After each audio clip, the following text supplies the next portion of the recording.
Bonjour à tous et bienvenue dans un nouveau Tactica où on va revoir les profils des petites figurines, des figurines génériques. Donc je suis avec Robin Salut tout le monde! qui est en direct live avec nous. Paye ton confinement, on est là. Alors, aujourd'hui qu'est-ce qu'on va voir? On va voir les bannis et les Sundar qui sont des factions qui sont assez anciennes, hein. C'est les premières factions. Sundar qui est la première faction du jeu et Bunny qui Ah ouais, je arrivait savais un même peu. pas. Si, si, le tout premier starter c'était les Quintor contre les Sundar. D'accord. Donc très très ancienne faction. Ouais. Tu veux qu'on commence par eux du coup? On peut peut-être commencer par les Sundar, oui, tranquillement. Ouais. Alors, chez les Sundar, on a regardé un petit peu les références pas chères, il y en a plusieurs, et on voulait vous en parler un petit peu. Déjà, on peut peut-être parler d'une des meilleures références du jeu, je pense, qui est le loup de mer. Clairement. Alors, le loup de mer, on peut en jouer jusqu'à 2. Ça vaut 42 points, donc ce qui est vraiment pas cher dans le jeu. Ils ont des stats assez faibles, assez basses, à 3, 3, 3, 2. Ça, c'est assez bas, on est d'accord. Mais 5 de mouvement, et ça, c'est plutôt beaucoup. C'est bien. En fait, 8 points d'action, c'est la pareil, moyenne c'est des, plutôt haut. c'est la moyenne des Sundar en fait. Les Sundar, ils vont avoir un profil qui est assez faible, mais qui ensemble vont être assez forts. Il va avoir de la magie, il va avoir des choses pour Oui, c'est s'aider. ça, ça joue beaucoup sur les synergies, les Sundar. Ça joue beaucoup sur la Donc magie et voilà. les synergies. Et en général, les constitutions et les points de vie sont faibles. Là, on a une constitution de 3 pour 18 PV, donc c'est faible. Par contre, on a beaucoup de possibles avec 8 points d'action, 5 de mouvement et le reste du profil. Donc en gros, le perso, il a une hache d'abordage, il tape à 4 dégâts, réussi critique à plus 1 dégât. Donc pas de critique à 7 dégâts, on restera à 5 dégâts le critique. Les actions crocheter et détruire un objet ne sont ratées que sur un échec critique. Et là déjà, ça en dit long Ça sur la c'est, figurine. ça c'est ouf, hein. Avoir ça Pour le 40, prix. pour 42 points, une figurine qui te ruine un objectif à elle toute seule. Donc c'est extraordinaire. En soi, c'est déjà énorme. Mhm. Quand Voilà. tu devais payer 15 euros une nage d'abordage, lui, il l'a de base. C'est ça. Il l'a dans un profil à 42 points. C'est-à-dire que à côté, tu as un pingouin avec une hache d'abordage pour concurrencer le point, quoi. Ou un dodger avec une hache d'abordage, quoi. Le style est 3 dégâts. En cas de réussite critique, les dégâts ne peuvent pas être soignés. Bon, ça c'est plus anecdotique, on va dire. Ensuite, il a une botte, mais genre incroyable, une des meilleures du jeu. Le coup de vis, 0 dégâts, mais 0 PA. Si elle est réussie, ça assomme la figurine adverse. Donc si une figurine est assommée, vous la touchez automatiquement. Donc c'est monstrueux. C'est monstrueux. Parce qu'en fait, le loup de mer va stresser votre adversaire parce que soit il vient assommer quelqu'un et derrière, c'est le massacre, soit il va aller jouer le scénario s'il est laissé tranquille. Conclusion, le loup de mer, on le laisse rarement tranquille. Quand il y en a en face, on va essayer de le sortir de la table très rapidement Mhm. parce que c'est une figurine vraiment incroyable pour sa valeur en points. En plus, elle a un viatique de base. Donc elle Voilà, peut sauver les saignements tout seul de base gratos. c'est fort. C'est extrêmement fort. Donc après, C'est elle a fort. que du PV, donc c'est-à-dire que l'adversaire, généralement, on sait qui va la focus, hein. Ouais. Mais après, généralement, ça, c'est les figurines quasiment auto-include, hein. Pour moi, dans cette façon Sundar, il en faut minimum 2, ça commence par là. Après, on commence à discuter. Bah, tu peux pas en jouer plus de 2, donc sinon ça serait minimum 7, minimum 12, mais c'est 2 maximum, donc ça risque d'être 2. Ouais, effectivement, moi j'ai pas beaucoup joué Sundar, je les aime bien, mais je les ai rarement joués. Moi je joue plus Croco et Mercenaire, mais il faut avouer que cette référence-là m'a toujours fait de l'œil, je la trouve mais incroyable, vraiment incroyable. Parce qu'elle est déjà toute équipée comme on voudrait qu'elle soit équipée, elle est très très rapide, elle a beaucoup de points d'action, elle ne vaut pas cher en points, donc elle propose de gagner beaucoup d'activations à la fin de la liste, surtout que chez les Sundar, on a accès à quelques capitaines et colosses qui sont super intéressants et qui coûtent très cher en points. Donc du coup, ça peut équilibrer une liste avec des références beaucoup plus élites à côté. Mhm. Bref, pour moi, une des meilleures figurines du jeu, tout simplement, le loup de mer, et parce qu'il peut faire un peu de tout, mais il a quand même ces défauts-là de mourir très vite, heureusement, sinon il serait beaucoup trop fort. Et Donc voilà, l'adversaire, tant qu'il s'attaque au loup de mer 1, il s'attaque pas à un abelli ou un truc comme ça à côté, tu vois. Donc c'est aussi exactement, ça. exactement, exactement. Ensuite, il y a son frangin, le loup de mer 2. Mhm. Lui, il vaut un poil plus cher, je crois, 47 points. On peut en avoir deux. Donc des stats assez similaires, sauf qu'il y a une dextérité à 4. Toujours 5 de mouvement, 18 PV et 8 points d'action. Donc on reste assez très très similaire là-dessus.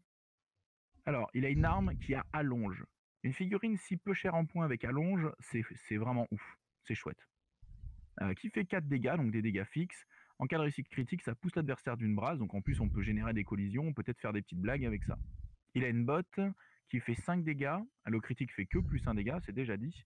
Si la botte réussit, l'adversaire se retrouve au sol et doit se relever, donc il perdra son mouvement gratuit. Et enfin, il y a la viatique encore dessus.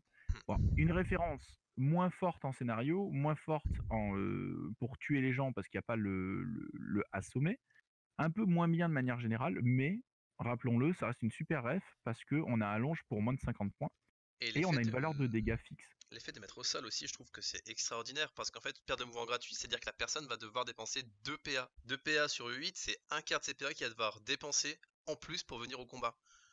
Oui, parce que comme on a allonge, on va rester à 2 pouces pour le taper, enfin à 2 brasses, et si l'adversaire il n'a pas allonge, il doit se rapprocher après s'être relevé s'il veut nous taper. Donc en contrôle, une pièce de contrôle un peu comme les lancières, mais qui n'a pas la survie de la lancière, qui n'a pas les combos de la lancière derrière pour le rendre aussi fort, mais du coup qui n'a pas le coup en poids de la lancière. Ça c'est vraiment à noter. Donc c'est vraiment intéressant, c'est une bonne ref, moi je l'aime bien. J'en ai pas encore affronté sur les tables, autant des loups de mer j'en ai vu, autant des versions avec allonge j'en ai pas vu encore. En vrai, tu prends 2 loups de mer 1, 2 loups de mer 2, t'as déjà une super bonne base de liste après. Bah, t'es que à 200 points pour 4 figurines. Bon. Donc après une partie à 500 points, puis il te reste 300 pour mettre ce que tu veux, quoi. Et t'as déjà 4 Voilà, activations. c'est ça. Et tu peux mettre un très gros dans les 200 points avec des bonnes armes et des bons trucs, comme tu peux mettre un capitaine un poil moins cher qui peut tout aussi bien tenir très bien la route à 150, 120 points ou quoi. En gros, il y a une troisième référence aussi qui les complète très bien, c'est le Maturin. Le Maturin, donc c'est une figurine à 45 points. On peut en jouer jusqu'à 2. Donc 3 de constitution, 5 de dextérité, 3 de force, 3 de mental et 5 de mouvement. Donc on reste dans des valeurs assez similaires, mais avec une dextérité énorme. 9 points d'action, alors là, oh mon dieu, 9 points d'action sur une figurine à 45 points, c'est ouf. 18 points de vie. Le Maturin n'a pas d'arme, alors ça, mauvaise nouvelle, ça veut dire que si on l'équipe pas, il aura du mal à faire des dégâts, il aura du mal à faire des choses, Coup de poing, il mais fera 2 dégâts. Avec la force moins 1, donc 2 dégâts. Soit avec la dextérité, généralement c'est comme ça qu'on utilise. Donc c'est dextérité moins 2, donc ça fera 3 dégâts en coup de pied. avec des coups de pied, ouais. Avec des coups de pied qui peuvent, sur un critique, faire un contrôle sur l'adversaire pour toute la partie, donc c'est marrant, hein. Si un ennemi charge à moins de 5 brasses de lui, il hurle pour prévenir ses compagnons. Tous les Sundars sont considérés comme ayant un PA de plus pour réagir s'ils sont la cible de cette charge. Donc ça, c'est un gros système défensif. Vous l'avez vu, les Sundars n'ont pas de mucus, ils n'ont pas de grosse constitution, ils n'ont pas beaucoup de points de vie. Ils ont des tests de mental qui sont moyens et qui doivent être faits rapidement parce qu'à 18 points de vie, bah, on perd à peu près 40% de sa vie avant de devoir faire un test de mental.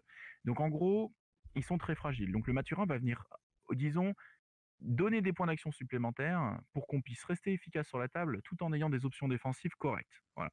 Donc il est quand même assez, je trouve, assez fondamental dans plein de listes pour permettre de dépenser un peu des points d'action, garder 2 et se dire de toute façon, ou un et se dire de toute façon, si je me fais charger, je remonte à 2, donc je peux tenter une esquive quand même. Voilà. Oh, là, tu vas en jouer 2 Lui-même, pour avoir 2 PA en plus. Puis comme les Sundar ont une bonne dextérité, ce que tu vas faire, c'est que tu vas esquiver en fait. voilà, c'est ça. Tu vas essayer d'esquiver régulièrement les attaques de charge, gagner du temps, gagner Avec des coups qui sont durs à encaisser, ouais. figurine de base, elle a 5 de mouvement, donc elle se barre à 2,5 à chaque fois. Oui. Et donc du coup, elle se désengage complètement. Il y a quasi aucune référence qui engage plus loin.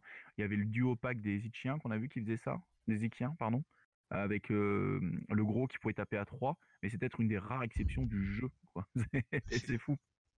Voilà. Et ils ont acrobate, donc lors des jets de réception et de désengagement, ils utilisent dextérité x2. Donc en fait, pour se désengager, il part à 10, ce qui est quand même pas mal. Donc voilà, une figurine qui embête, qu'il ne faut pas délaisser en termes de scénario, parce qu'avec 9 points d'action, on a vite fait de faire bah attends, je creuse, je rajoute un dé et je fais une relance si je me foire sur un DD, pour faire des choses assez extraordinaires, parce que 9 points d'action, c'est colossal. Voilà. C'est énorme. Donc, les 3 premières refs qu'on a citées là ont beaucoup de points d'action, beaucoup de mobilité, grosse mobilité, des options de dégâts qui sont pas dégueulasses, mais qui sont pas forcément extraordinaires, très fort en scénario, et en contrôle, des bonnes notions de contrôle, comme avec le assommé, la MZ2, et ainsi de suite.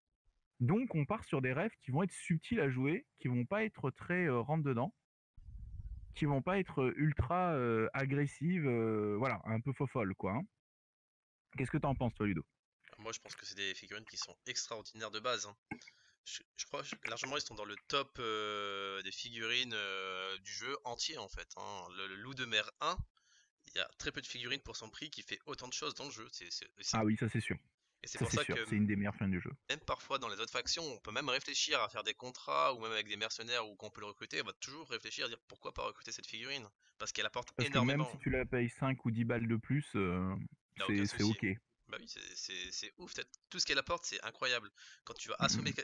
En plus, il faut dire que assommer, on l'a pas dit, ça enlève tous les objets que porte la figurine qui sont pas sur sa carte Ah, aussi. bien vu, c'est vrai qu'on en a pas parlé, mais c'est extraordinaire pour ça. Tu te fais assommer un capitaine qui a 3 objets sur lui, une potion de force, quelque chose machin, tout tombe par terre. Ouais. Ah, mais le LOL, c'est de la potion d'éther, hein. Le mec, tu viens, tu fais salut, j'ai une potion d'éther, ok, je t'assomme, je la prends, je la consomme, allez, salut, ciao. C'est vrai que c'est marrant. C'est moi le fantôme. Et comme tu sais Énorme. qui voudra te tuer, loup de mer, bah tu dis bah non, je suis plus là. Et ensuite, bien sûr, les armes comme les haches ou les pics, etc., on va pouvoir les récupérer, hein, puisque puis empêcher justement l'adversaire de garder ces objets-là. Donc en fait, il va dépenser des objets qui vont lui coûter peut-être 20 trésors ou 25, et du coup, on va tout récupérer chez soi, et puis voilà.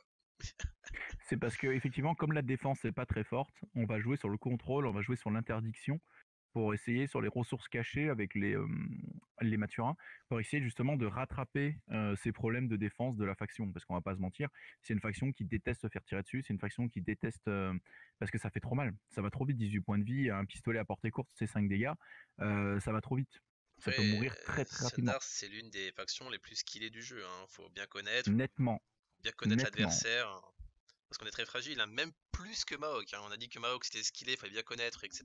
Mais Sundar c'est encore plus, hein, parce que là on a même Mais pas l'armure, hein. Maok a des stats élevés et par le placement peut se protéger les uns des autres, que ce soit avec des Ozeki ou avec d'autres persos comme ça. Donc du coup, Maok, les défauts se contre un petit peu par combo ou quoi, puis Maok a moins de défauts. Pourquoi? Parce que leurs figurines coûtent plus cher. C'est sûr que eux, les 3 lancières, elles vont coûter 200 points. Alors que là, on va pouvoir avoir 4 références à 200 points. Donc c'est pas tout à fait la même présence sur la table aussi, quoi. Faut vraiment avoir ça en tête. Et Exactement.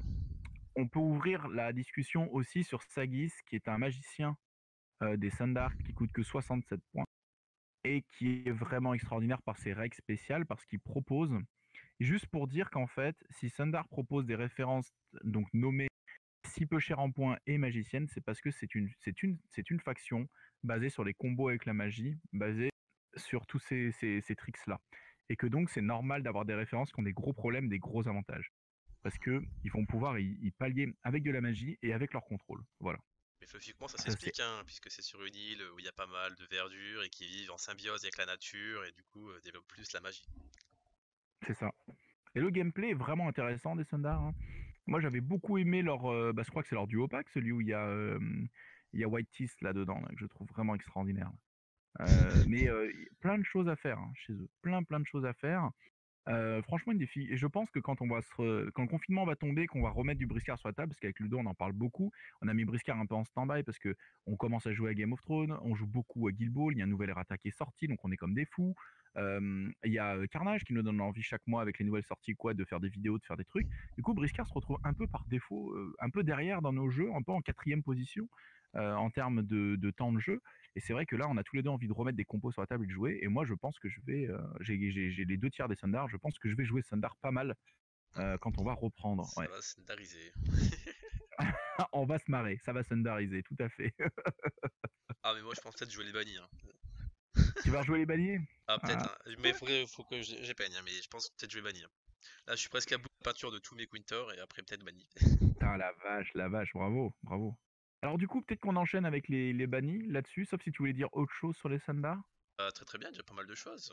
Peut-être qu'on Ouais. pourra en revenir plus après, un de ces quatre, avec la magie ou avec les chefs, comment Voilà. synergiser avec Après, ça. ça va être compliqué de pas parler juste de toute la faction à partir de là. Exactement. Parce Oui, que bien sûr, ah, notre but c'est pas que des génériques à la base. Voilà. mm, mm. En fait, si on fait des trucs comme ça, c'est pas un peu comme construire une maison en fait. C'est-à-dire que pour construire une maison, bah, d'abord, il faut faire les fondations. Donc les fondations, c'est quoi? Bah, c'est des génériques. Ouais, enfin nous on voit vachement le jeu comme ça. Après, il est possible de le voir autrement parce qu'on peut penser aussi de jouer que des héros ou quoi. Mais dans la première émission, on en avait un petit peu parlé des défauts de ce genre de composition. Elles ont d'excellentes qualités, mais elles ont de gros défauts, qui est le nombre d'activations, la présence sur la table, le fait que chaque point d'action va coûter très très cher et quand on va se faire contrôler, quand on va se faire embêter, on va pas pouvoir jouer le scénario et la baston. Enfin, on va être limité dans ses choix trop de persos va limiter le nombre d'activations et le nombre de points d'action sur la table. Alors qu'effectivement, à l'inverse, jouer que des génériques, c'est marrant, ça fait plein de choses et tout, mais dès qu'on tombe sur un truc qu'on peut pas gérer, on va se faire écraser un peu la tête. Du coup, un équilibre paraît être un style de liste les plus viables, hein, tout simplement. C'est-à-dire quelques génériques, un chef fort, une ou deux élites à côté, un gameplay avec des synergies choisies en amont, et voilà. Et après, on a une certaine polyvalence, on peut gérer plus ou moins tous les scénarios, et voilà. Mais bref, vous nous avez compris. Donc là, on se pose un peu ces questions-là, et donc on commence un peu par les génériques les plus abordables des factions. Donc on arrive chez les bannis. Chez les bannis, des génériques, en fait, c'est la faction méta sur les génériques, parce qu'ils n'ont pas vraiment de générique. Enfin, ils en ont une, c'est la bébé Rotuma, dont on a parlé lors des Orenok, parce que les Orenok y ont accès. En gros, la bébé Rotuma, ce qu'on avait dit en deux mots, c'est une pièce d'artillerie qui peut faire de gros dégâts au corps à corps, qui fait tomber les points d'action à l'adversaire, qui Mhm. encaisse terriblement bien, qui est très fiable et qui coûte pas cher en points. Par contre, elle est inexistante au scénario, ou très peu, parce qu'elle n'a pas de main. Voilà, D'ailleurs, si ça, on devait c'est résumer. la réflexion des bannis de chaque jour, hein. C'est est-ce que j'ai assez de main dans ma faction? C'est toujours cette réflexion-là qui est parfois pas évidente parce qu'on sait que on va avoir des très bonnes figurines chez les bannis, mais parfois elles vont pas avoir des mains. Donc on va être en mode ouais, mais attention, est-ce que je joue que ça, mais ou pas? Donc c'est toujours cette réflexion-là. Tu parles beaucoup des tortues et des crabes, et en effet, en D'abord en fait, les général, tortues hein. et les crabes n'ont pas de main, enfin, ou très peu, ou certains crabes en ont une, et du coup, le défaut, il est là, comme tu dis, c'est-à-dire qu'on va avoir des figurines avec des gameplays très tranchés, qui sont très très fortes sur le papier, très très fortes sur la table, mais qui vont être dans l'incapacité de gérer certaines situations, et qui fait que ça peut être l'échec et mat, on peut être complètement coincé. Par contre, effectivement, c'est très dur à tuer, c'est très dur. Si on n'a pas d'anti-armure ou quoi, on peut vite être dans un échec et mat dans l'autre sens, où on est coincé, on sait qu'on peut pas les tuer, donc on va se faire pourrir la vie. Donc c'est vrai que c'est un peu. Sandy joue beaucoup Banni, elle joue beaucoup, elle a des listes crabes qu'elle joue beaucoup. Et effectivement, c'est les gros enjeux de ces listes, c'est ça. D'où le fait qu'elle aime autant aussi la monture, parce que la monture, bah, il y a un mec avec des mains dessus, et ainsi de suite, ou quoi. Voilà, ça c'est vrai que c'est des réflexions de Banni. Et donc du coup, il y a un autre générique qui, bon, il est nommé, c'est pas tout à fait un générique, mais qui C'est coûte rien en Spike. points, c'est Spike. C'est Spike, parce que Spike c'est 26 points, donc c'est rien du tout. Les figurines les moins chères du jeu, hein. À part les pingouins, il n'y a pas grand-chose à Non, ce c'est prix-là. ça, on est dans les 4 F les moins chers du jeu. Alors Spike, on va regarder un petit peu de plus près. Constitution 2, dextérité à 4, force à 2 et mental à 5. Et 4 de mouvement, 8 points d'action, 12 points de vie. Ben, ça vaut 26 points, quoi. Donc, c'est d'accord. 8 points d'action pour 26 points, c'est beau en soi. Mhm. 4 de dextérité et 5 de mental aussi. Ça veut dire que s'il faut déchiffrer un truc ou quoi, on part avec du mental. C'est bien. Il a un flingue de base à 4 dégâts, portée 4-7 bras, donc c'est un flingue de base à 2 munitions avant de recharger, avec dextérité 4 et 8 points d'action, mais c'est ouf en fait, ça fait très mal 5 pour dégâts 26 à points. portée courte, hein. Ça fait 10 dégâts hein, partout. Ouais, c'est ça. 10 dégâts, un rechargement, et re 5 dégâts, 15 dégâts s'il veut vraiment tout claquer. Mhm. Assistant mécano, donc ensuite c'est avec Flint, il fait des combos avec Flint, mais en fait, même sans ce combo-là, son profil est super viable sans Flint, hein, vraiment. Et enfin, en boule, A3D pour sa prochaine défense lorsqu'il se met en garde. De plus, s'il rate un jet de morale, il se met automatiquement en boule, et gratuitement en boule. D'accord. Donc une petite règle défensive pour essayer d'augmenter un petit peu sa défense, parce que comme il a Constitution 2, on comprend bien que tout risque de le toucher, quoi. Et avec 12 points de vie, ça risque de faire très mal. Voilà. Mais une référence super intéressante parce que ça donne une activation, là où les crabes, les références valent vite cher chez les bannis. Donc du coup, le fait d'avoir une petite référence qui peut faire un peu de scénario, qui a un flingue, qui peut faire des dégâts, qui bouge ok, bah c'est sympa quoi, c'est cool. Spike est quand même une grosse ref, je trouve très Chez intéressant. les bannis, c'est ça aussi, tu vois. Tu vas avoir des personnages comme les crabes, comme les tortues qui vont plus aller au corps à corps ou plus tanker. Ouais, Et derrière, tu vas avoir tes tireurs comme Spike ou Flint qui vont avoiner le tank, les tanks fassent le boulot, quoi. ouais, tout à Parce fait. que les bannis, c'est la seule faction qui n'a, une des seules avec les mercenaires, qui n'a pas la magie. Mais par contre, ils sont extrêmement bons au tir. Oui, les bannis, oui, bah Et Flint et sa Gatling, c'est ça la fait pas rire, faction hein. du tir, c'est THE Ouais. faction du tir. Ils ont quand même beaucoup d'options, ouais. Je trouve que les mercenaires aussi en tir, ils se défendent très très bien.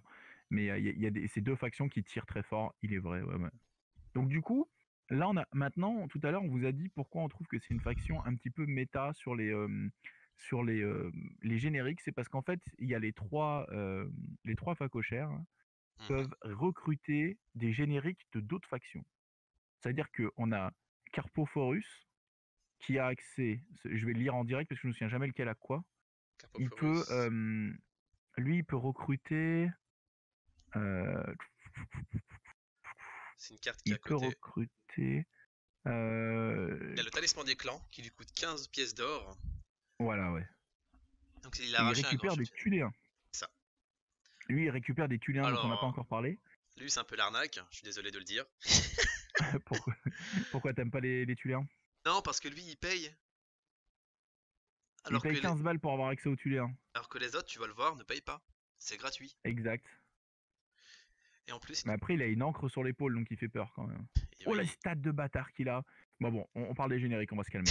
Donc du coup, mais quand je lis, quand je lis 7, 5, 6, 4, 5, je suis pas serein. Avec 9 points d'action et 30 points de vie, je me dis, il vaut ses 150 points. Déjà, juste les stats sont fortes. Voilà. Il est déjà intéressant par défaut. Donc lui, on peut le jouer avec des Tuléens. Mhm. Flint, on peut le jouer, c'est celui avec les Dodgers, Flint ou pas? Avec les serviteurs. Avec les serviteurs Orenok, donc on peut lui mettre des Dodgers comme des Pogons, Exactement, comme oui. aussi le troisième dont on n'a pas parlé, mais parce qu'il coûte un peu cher à 75 points, là, les tramés. Ouais, les tramés, ou même Voilà. les nouveaux, hein, les Chambal, ou... Oui, le Chandal aussi, ouais, exactement. Donc Flint, moi je l'adore parce que Flint, on peut s'amuser à mettre plein de petits bonhommes à côté de. On peut faire une gunline, donc on peut faire une armée qui tire. Et en gros, Flint, il va dire bon, lol, donnez-moi donnez-moi Max Dodger, je prends mon petit Spike avec moi. Et du coup, on se retrouve avec plein de petites figurines à 30 points partout sur la table. Et c'est très très rigolo à jouer. Donne pas envie Bon, de après, faire bien une sûr, ça meurt liste vite. de Flint avec 4 ou Dodger et une Mae et faire la gunline et tout avec Flint. Et franchement, est-ce que Ça ça donne... tire, ça tire. Les Dodgers engagent de partout, ils pourrissent la vie de tout le monde. Ah, il y a moyen de faire des trucs très drôles, hein. Et ensuite, c'est Mad Dog avec son grand cimetière là. Lui, il a accès, je crois, justement au fameux loup de mer, hein. Ouf. Il peut recruter n'importe quel homme de main. Les hommes de main, c'est les Sundar. Du coup, il a accès au loup de mer. Et donc, on peut jouer du loup de mer avec du banni. Et du coup, les loups de mer sont quoi? On l'a dit, ce sont des monstres de scénario. Et en plus, ils mettent à assommer les gens. Ça, Et donc, du coup, en combo avec quelques crabes autour, vous comprenez qu'on peut faire une liste bah oui. Mad Dog qui peut être très, très, très équilibrée avec des gameplays très C'est en tranchés, mode, t'as pas très les mains, mais intéressants. là, tu ouvres tout, tu crochettes tout. T'as un mec qui Voilà. passe, tu l'assommes, t'as tout le monde qui tire dessus. Même le petit hérisson, Spike, il va pouvoir tirer comme un taré dessus. Ouais, ouais, c'est ça. En Assommer. plus, ouais, tout touche. Donc, c'est la folie. C'est la folie vu que tout touche. Mais effectivement, donc du coup, on voit bien que côté banni, ça porte un peu leur nom, quoi. Les bannis, c'est des groupes de gens qui ont été éjectés, qui sont plus là et quoi. Il y a des chefs forts, et après on va chercher à droite à gauche un peu des mercenaires comme on veut. Alors mercenaires, je mets un grand guillemet, pas des mercenaires de l'armée mercenaire, mais dans le sens, on peut imaginer des dodgers qui ont été éjectés des marais ou quoi, et qui se retrouvent ici. Et donc du coup, c'est marrant parce que on peut proposer des listes ultra riches, ultra différentes en banni. Parce que on a accès à toutes ces références de fou, quoi. Voilà. Banny qui a souvent Ça, c'est... été en top tournoi sur T3 pendant très longtemps, hein. Genre, je crois que Est-ce que c'est toujours, hein. c'était à cause des crabes ou c'était à cause de listes comme ça? Je pense qu'il y a un peu de tout, hein. En fait, Banny, Un hein, peu de tout? ce qui se passe, c'est que si tu sais pas le gérer, en fait, c'est très compliqué. Ouais. C'est une faction qui pose des problèmes, je suis d'accord. Tu sais pas, si t'as pas de perce armure, si t'as pas Mm, préparé ça, ben tu te fais avoir. Par exemple, contre Zanbao qu'on a déjà parlé, si jamais tu vas taper dessus et t'es pas préparé, tu vas pas mettre tes 3 PA directement ou tes 2 PA pour booster ou quoi que ce soit, ben ça va être très ouais. compliqué en fait. Ouais, parce que le mec va s'enfuir et va te laisser dans les choux et toi, tu auras perdu plein de points d'action pour rien. Et tu découvres un petit peu dans la douleur. Pareil, si tu commences à taper un des colosses crabes ou même le Birgus Royal ou quelque chose comme ça et que tu te rends compte qu'il retire 4 dégâts et que tu fais ah bon, mais du coup, moi je tape à 5 dégâts donc ça fait rien, oui. Combien de cases? 10 ou 12? Ah bon, ben je peux pas le tuer. Et donc je vais mourir. Donc effectivement, c'est des choses qu'il faut savoir. Il faut une pique, il faut des armes qui font tomber dans votre réserve. Et de toute façon, ça de manière générale, hein, peu importe en quoi on joue, il faut une réserve et des références qui répondent à ça si on veut avoir une liste que je vais nommer compétitive, mais que je veux dire par là qu'il soit polyvalente, c'est-à-dire qu'ils tiennent la route contre environ tout, quoi. Voilà. Donc c'est un peu la richesse du truc, c'est que on peut construire, on peut chercher, voilà. On peut partir sur du LoL, bien sûr, et le LoL peut être fort, hein. Moi, je sais que la première fois que Sandy elle a joué un exemplaire de chaque crabe, et ben on faisait pas les malins en face, hein, puisqu'on savait pas les gérer encore à l'époque. Et ben bordel, on n'arrivait rien à tuer. Sandy, elle galérait à faire les scénarios, mais elle nous broyait la tête. C'était quelque chose, hein. Non, mais c'est vrai, hein. Puis elle a affiné ses listes pour avoir plus d'options de scénario et plus d'options globales. Et nous, on a commencé à avoir une réserve un peu plus fournie en pique. Et donc, du coup, Et du coup, on a commencé à faire des matchs qui étaient bien plus serrés, beaucoup plus intéressants aussi, quoi. Mais effectivement, chaque faction amène un petit peu ses problématiques. On a eu un commentaire qui était super intéressant sur la dernière vidéo, je crois qu'on a fait sur les génériques comme ça. Quelqu'un qui demandait aussi qu'on fasse un classement en ordre de prise en main de complexité de jeu. On vous le proposera sur la dernière vidéo, on le fera, c'est-à-dire après, parce qu'il restera une vidéo, il reste 2 factions encore à traiter, dont on parlera et donc du coup on pourra discuter un petit peu aussi de... Parce qu'il y a des factions qui sont plus ou moins faciles à aborder, plus ou moins faciles à jouer ou à rentabiliser. Donc on vous en parlera bien sûr. Est-ce que tu voulais dire autre chose sur Et les bannis, c'est notre Ludo? point de vue après, donc Oui. ça vaut ce que ça vaut. Voilà. Oui, bah c'est comme d'habitude. De toute façon, tout ce que l'on produit, c'est amené à être discuté, c'est amené à mettre le doigt sur ce qu'on dit de faux, parce que on dit parfois des bêtises, ça arrive. Mhm. Et le but, c'est que tout le monde évolue dans les jeux, hein. C'est une base de réflexion. On n'en parle pas, on Voilà, n'avance pas en fait. c'est Donc pas. là, au moins, en parlant, en se corrigeant, etc., au moins ça avance. Et le but, c'est de Bah oui, partager voilà, pour c'est que la ça, c'est ça. communauté. C'est ça. C'est pas du tout un dogme où on s'y plie, où on est contre, hein. Non, non, au contraire, c'est une base de discussion. Donc le but, c'est de nous dire, bah écoutez, moi j'ai déjà joué ça comme ça, moi je trouve que c'est plus simple que ce que vous dites, ou là vous dites une bêtise, ça marche pas comme ça, ou alors voilà, n'hésitez pas, les commentaires servent à ça aussi. Ouvrez la discussion sur ces thèmes-là. Le but, il est là, hein. Bien sûr, bien sûr. Mhm. Du coup, niveau banni, est-ce que tu voulais rajouter autre chose, Ludo? Non, je pense pas, peut-être qu'on en parlera reviendra plus tard dessus. Je pense que c'est les différents facochères, les différents modes de jeu, parce que là, Angela, on n'en a pas parlé. Parce qu'en fait, il n'y a pas de générique qu'elle peut recruter réellement qui vaut vraiment peu cher, puisque le moins cher qu'elle pourra recruter, ça va être les Shimae, pardon. Oui, alors là, tu parles de la troisième, le quatrième facochère, la Ouais, femme, Angela. qui elle, du coup, ne recrute pas elle recrute que les personnages féminins du jeu et elles se partagent leurs règles spéciales, sachant qu'il y a un errata là-dessus à trouver en ligne parce que elles ne gagnent pas toutes les règles spéciales les plus fortes du jeu, qu'elles ont toutes, hein. Mais en gros, elles vont en partager certaines. Toutes n'ont pas la règle d'une des tortues qui permet de pousser tout le monde quand tu te déplaces. Ça, j'étais très déçu parce que je me suis dit, là, si toutes les femmes ont ça, là, c'est la folie, tu vois. Alors, mais, mais non, mais rien que mais le elles truc ont ça. des. Ah, qu'on s'appelle de. Ah, le chat là chez les Maok, j'ai retrouvé son nom, la Oui, je Gaïcha. vois la geisha là. Maiko, qui coûte Ouais, 60, Maiko. qui est pas si cher que ça. En fait, elle dit comme quoi pour esquiver, elle peut esquiver pour 0 PA quand elle n'a plus de points d'action. Oui, et donc du coup, tu peux t'amuser à faire ça, ouais, Toute la bande à ça, exactement. c'est génial. Alors après, Toute la bande a ça. Parce qu'en gros, voilà, la facochère, elle dit les règles spéciales, certaines règles spéciales, comme je disais, c'était un errata, faut retrouver la feuille.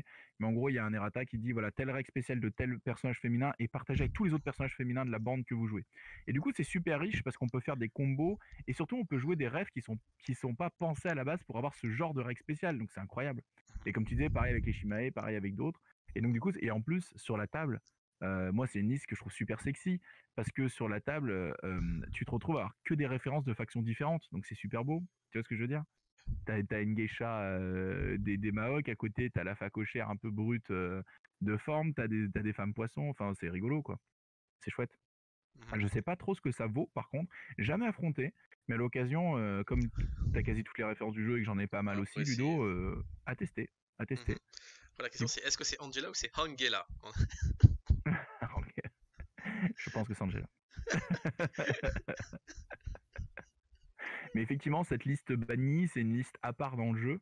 Et on voit que les bannis, ils aiment bien jouer avec ça, ils aiment bien faire comme avec les 3 autres facochères. On peut faire des choses très très différentes. Il y a une grosse richesse de création de listes et qui semble être très différente. On peut jouer banni et jouer des styles de jeu vraiment très opposés. On ne tombera jamais dans de la magie, de la synergie très forte, mais on va jouer avec des profils très très différents. Donc ça va être intéressant ça. Ouais, tout à fait. Mhm. Donc voilà, je crois qu'on a fait un peu le tour. On a dit pas mal de choses, Ouais. hein. Puis voilà. Donc la prochaine, ça va être Mercenaires et Tuléens. Ouais, on bouclera avec Mercenaires et Tunéens, ouais. Et après, on fera un petit top, selon nous, des factions plus ou moins faciles à prendre en main, les combos à voir, etc. Tout simplement. Voilà. Bon, je te laisse le mot de la fin, Robin. Eh ben, ce fut fort appréciable. Vivement la prochaine. Bonne soirée à Allez, bonne tous les soirée à copains tous et à bientôt. et à bientôt. Ciao, ciao.